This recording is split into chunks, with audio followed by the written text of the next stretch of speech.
Korra in the Avatar state, which, yeah, I think why we come against Korra in the Avatar state, narratively, Red Lotus demonstrates how by besting their main characters and least ones, and they're not just beating up, say, faceless goons. It's kind of a cheap, straight how dangerous. This is one reason why Azula always felt like a suit. She demonstrated herself against the heroes. Now, I need to mention how season has easily several of these fight scenes just in Korra. Avatar as a whole, scenes of Pursuit is only surpassed in my opinion by the Angry Eye. There's so much to look at, my breath in the finale is here's what's really designed to be a mirror of the Agnes Ozo fight last evening. It's got these huge of stone giving of period body rage. Parallels contrast their characters, anger, and hit better than any other moment in the series, exemplifies how determined and unshakable Korra is. She, at this point, is dying.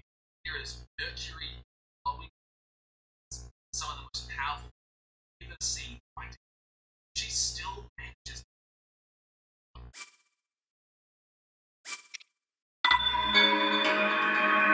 Alright, let's try this again now that my computer's gotten some rest. It's full of she give up her life, but she will never give up looking back. Across the series, we see how she learns to direct her anger, her self-righteousness, her power, which have been occasionally flaws in the past, into real strengths that come out in these moments. I think that it and she and the series is a complicated mess, and I love it. One thing that people seem to complain about is that Korra doesn't grow, she doesn't change or learn, and that's just not true, not at all. Across season 3, we see her learning self-control and learning the difference between anger and righteous anger. We see her recognize her flaws and learn to rely more on others, not do everything on her own by herself. We also see her refine her strengths. Raw power rarely gets her anywhere in the season. She has to learn to trust and stop thinking in ways that once upon a time meant people like Amon outsmarted her. She recklessly, if you'll remember, challenged Amon to a fight one-on-one the moment she could, basically, in season 1. That's the sort of person she was at the beginning. But here, you see she waits and plans before stepping up to face Sahir. And all of this change, I think, is really facilitated by these fantastic antagonists who prompt her to think and consider herself. Change number 2, Korra Asami. Nickelodeon were naturally terrified letting Korra and Asami get together on screen, because it would immediately turn every single child who watched the show into a lesbian. We're gonna change that. Season 3 is gonna be a lot more Korra and Asami central. Now, in our rewrite, she was originally an equal, or turning to help keep peace. So, at this point, she and Korra respect each other, but it's more of an alliance. So, this season, on the Korra and Asami becoming real friends, Korra is allowed back into Republic City, just like she is in episode 1, to fix the spirit bonds. And we're gonna see Asami admire Korra as she helps the spirits resettle in a new location outside the city, with promise that they will plant a spirit tree and grow in the middle of the city park. They'll take care of it. A pact similar to the one that she saw with the Southern Water Tribe last season. And as they look out over the spirit's new home, Korra will say something like, everyone keeps telling me that the Avatar needs to be this, or can't be that, but I think this is what I was meant to be. Asami says, beautiful, and most of the world just sees it as inconvenient, I heard some spirits have taken up living in the catacombs under Ba Sing Se, but I suppose this is us. We both have places to be. Korra says, yeah, I do. It appears the joysticks when she's frustrated, aren't she's equal. gonna turn more and more to Asami, this other person who has so much anger and rage and trying to find their place in the world and trying to help, but not necessarily Let me knowing how clear to. Right? and So she's going to find that empathy in this person she didn't necessarily expect. And we actually see her turning more to Asami in the season anyway. There's this episode where they're trapped in the desert, and it's going to be a bonding moment where they learn to really rely and trust and rely on each other. And it's going to go beyond admiration and into mutual respect, and that into friendship. For Korra realizes that, you know what?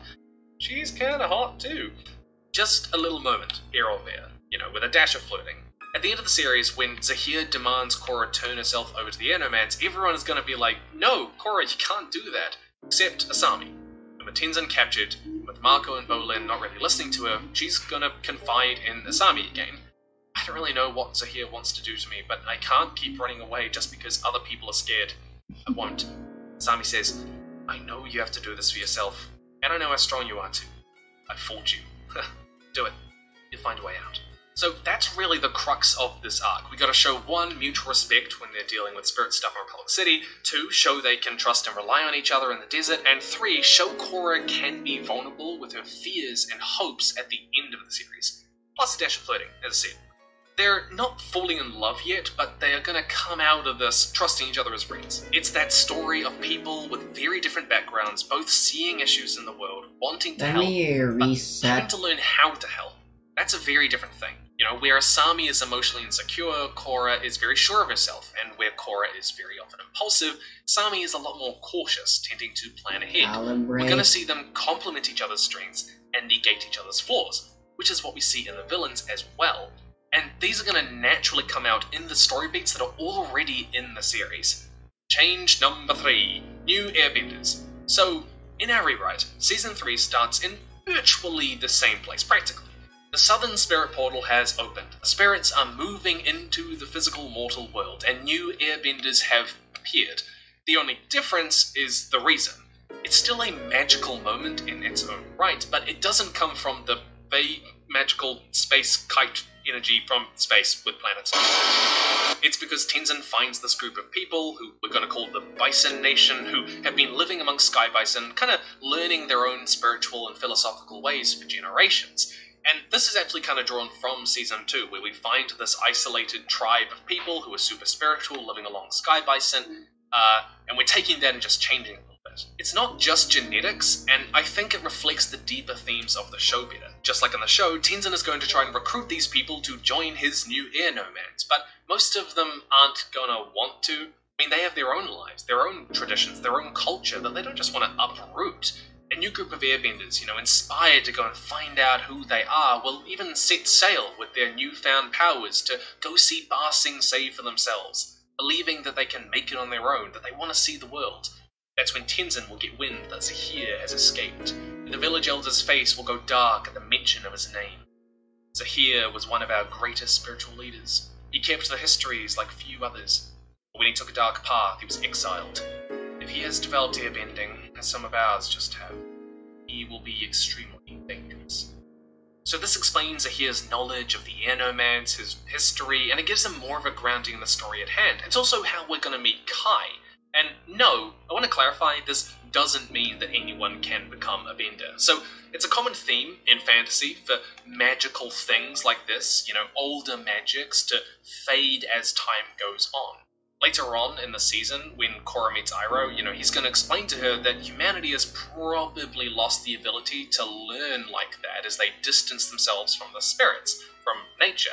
It only happened with the Airbenders because, 1, these guys have been living the spiritual lifestyle alongside Sky Bison for generations, and 2, it's only happened to a handful of them, and 3, airbending was always the most spiritually connected, and so was probably the one most likely to this happen to.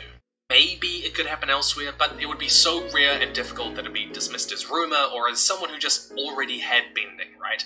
Only someone like Zahir or Avatar could do it.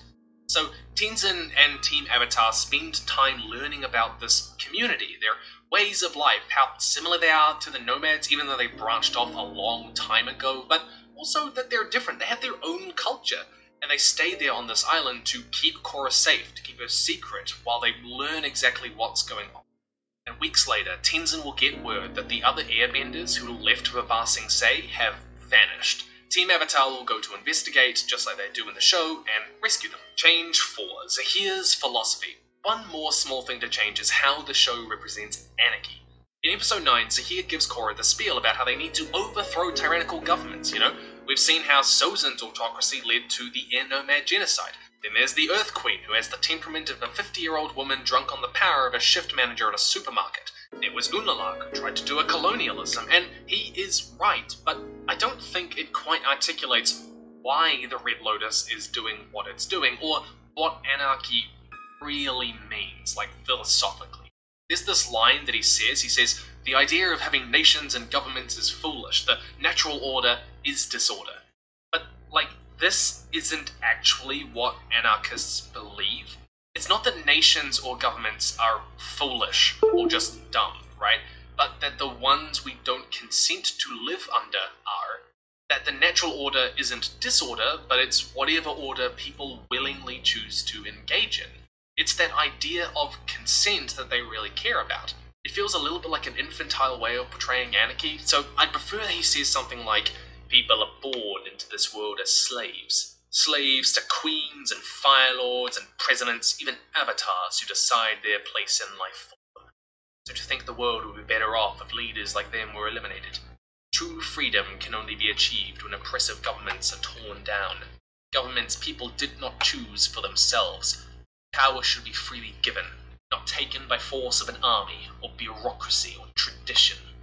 This also sets up why they want to kill the Avatar, which is never actually explicitly stated in the series, it's all subtext. Because the Avatar is given power and authority simply because of how they were born, not because people choose to give it up. It's kind of like power by tradition, by lineage. I love Season 3 because it has the goal to explore these fascinating world-building questions. Like, it works really well with the overarching theme of Legend of Korra in this evolving, modernizing world, with Korra trying to figure out what her place is in it, and even the place of the Avatar. Like, what does it mean to exercise power justly, to inherit authority? It interrogates the responsibilities she has in ways that we've never really seen, and have real ramifications for how she approaches the problems in Season 4. This is why rescuing airbenders from the Earth Queen is also a really important plot point. Tenzin starts out trying to force people to join him, because he says, you have a duty, it's on your shoulders now. As an airbender, you should join me, whether you want to or not. The Earth Queen's behavior forces Tenzin to confront that behavior, and he says, you are nobody's property. Your path forward is your own. In both circumstances, people were dictating the place of others without their consent. But Tenzin evolves in the show to show how air nomad culture is, in this way, the archetypical and epitome of anarchic society, purely voluntary, and there's a beauty in that. Airbending isn't just the element of spiritual freedom and detachment, but the element of societal freedom.